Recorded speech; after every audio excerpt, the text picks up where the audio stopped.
Hello, this is Christopher Kenworthy with Mastering Color Grading in After Effects, and in this lesson we're going to look at correcting a difficult shot. The idea isn't just to correct something that's difficult, obviously it's very dark, but what I want to show you is how you can bring a foreground actor away from the background. The problem we have in so many shots is that the actors aren't lit well enough in the foreground and yet the background's really bright. This is especially common on films where there's not enough lighting, not enough budget for lighting, and the actors are standing out in broad daylight and the background's super bright and the actors have their backs to the sun and they're in silhouette. It's really common, especially with impromptu filming. You might look at a clip like this in the edit and say it's just unusable, but in fact it can be cured, and it's worth curing it because you can get a really good look from something like this. So the purpose of this lesson is twofold. It's to show you how to take something that's really dark and contrasty in all the wrong areas and correct it, but it's also showing you how to make an actor pop off the screen. It's something that clients will ask you for all the time. They want to see the actor clearly and make the background fade away. So by showing you such an extreme example, you'll see the potential for this technique. Just going to reset all. I'm going to try and do all this in just the RGB tab, which we're so familiar with by now. Now, looking at the scope, technically this is a pretty good clip. We're striking the 0 line here, so the pedestal doesn't need adjusting, and the gain is fine because it's just about hitting that 100 line. Might need to come down a bit, so nothing to do, it would seem. But this is where you need to look at the image and use your sense of that image. We know that we want the dark areas and the midtones to look brighter. That's going to be our solution. At the same time, we want to make these highlights less obvious. We can't really darken them too much. I'll show you what happens if we do. I'll just go into the highlights tab and let's try and darken them by pulling their gain right down. They just turn black. The same happens if you pull the pedestal down far enough. It just doesn't look right. We can't get rid of highlights by crushing them that way. The solution is to control the highlights in a more subtle way, making them less contrasty. The reason they look so bright in this image is because there's some dark green in the background, a bright white tree, some lighter images. There's a whole range of shadow and light here. If you look in the scope, you can see in the green channel, for instance, there, you've got everything all the way from white almost down to the shadows. So it's got the lot, and we need to make this part of the image a bit worse so that when we improve this part of the image, it looks better. So we'll do that in the Master tab by just pulling the gain down. Now you can watch the scope and you can watch the image. You can see there, I've flattened it without making it too dark or ridiculous. I've aimed for about the 80 line in the scope, so we're just striking that there, and ignore the black and dark part of the image. That doesn't matter. We're just looking at this highlight area. It's a bit flatter. It should make our foreground stand out better when we correct that. Let's go in and do that now. Click on the shadows tab. Because the shadows are so dark, I think we need to work with them a little. We are hitting the pedestal line here, so there's just no need to move the pedestal. So we'll move the shadow gain up and see what we can see. It's going to be quite extreme with this. Moving that all the way to the top, and you can see some shadow detail is coming back. So that's one approach. I'll just take that back and try the gamma. Okay, lifting the gamma sort of makes it a bit milky, but I'm seeing more detail in the hair there. Just undo that, and the pedestal, I really don't want to lift the pedestal because it's just going to wash everything out.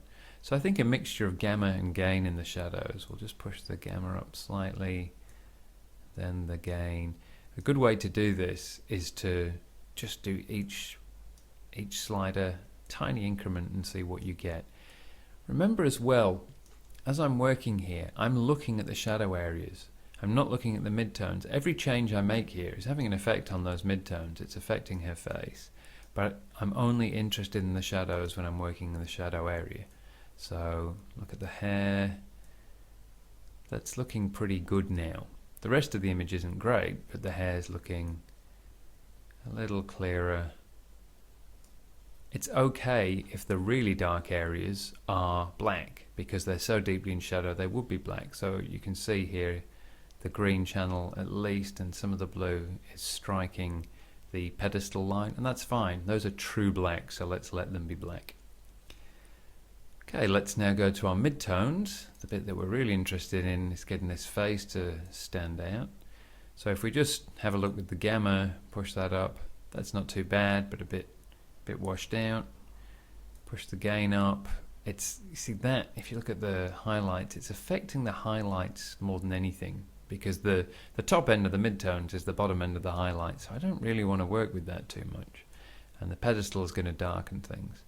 So I'm going to suggest and guess, because I haven't tried this, that we pull the pedestal down in the midtones. So we're pulling the bottom end of the midtones down, so that when I push the gamma up, there we go. That brightens the face pleasantly, adds some contrast, doesn't affect the shadow area, the hair still looks detailed, still has some black areas, and the highlights haven't been affected. Now this is not as contrasty an image as you would have normally. You can see we're cutting off at the 80 line, but that is what we aimed for. It's better than, that's our source. Very contrasty, but impossible to look at. So we can now go back to the master tab and say we want a bit more contrast, so let's throw some more gain on and drag the gamma down, and that's an acceptable way to work. It makes those highlights a bit more blown out than I would want them to be, so I will in fact just undo that, and I think I would choose to go for something a little less contrasty at this point. The shot is by no means finished. There's certain color work we could do. One of the things you can do with a shot like this is just add a little bit of color. If we look at her face here against the green, there's a sort of an orangey glow to this whole area compared to the background. So why don't we increase that a little?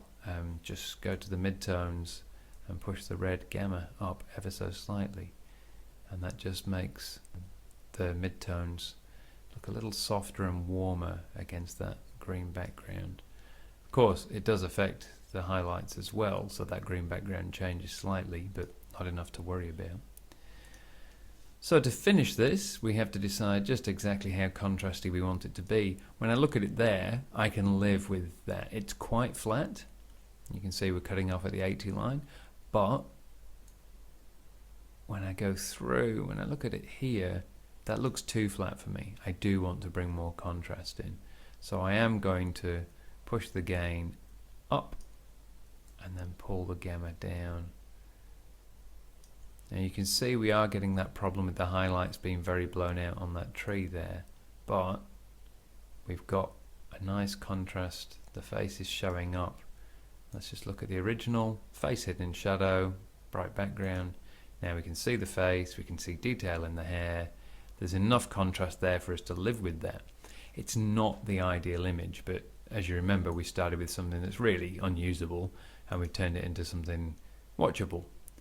So when you apply this to a shot that's being well lit, and all you want to do is increase the presence of your actor, you'll be able to pull that background down and make the foreground look beautiful. Try this technique on your own shots and you should have great results. In the next lesson, I'm going to show you a shot that looks simple to correct but is just as difficult as this one. It's a good challenge.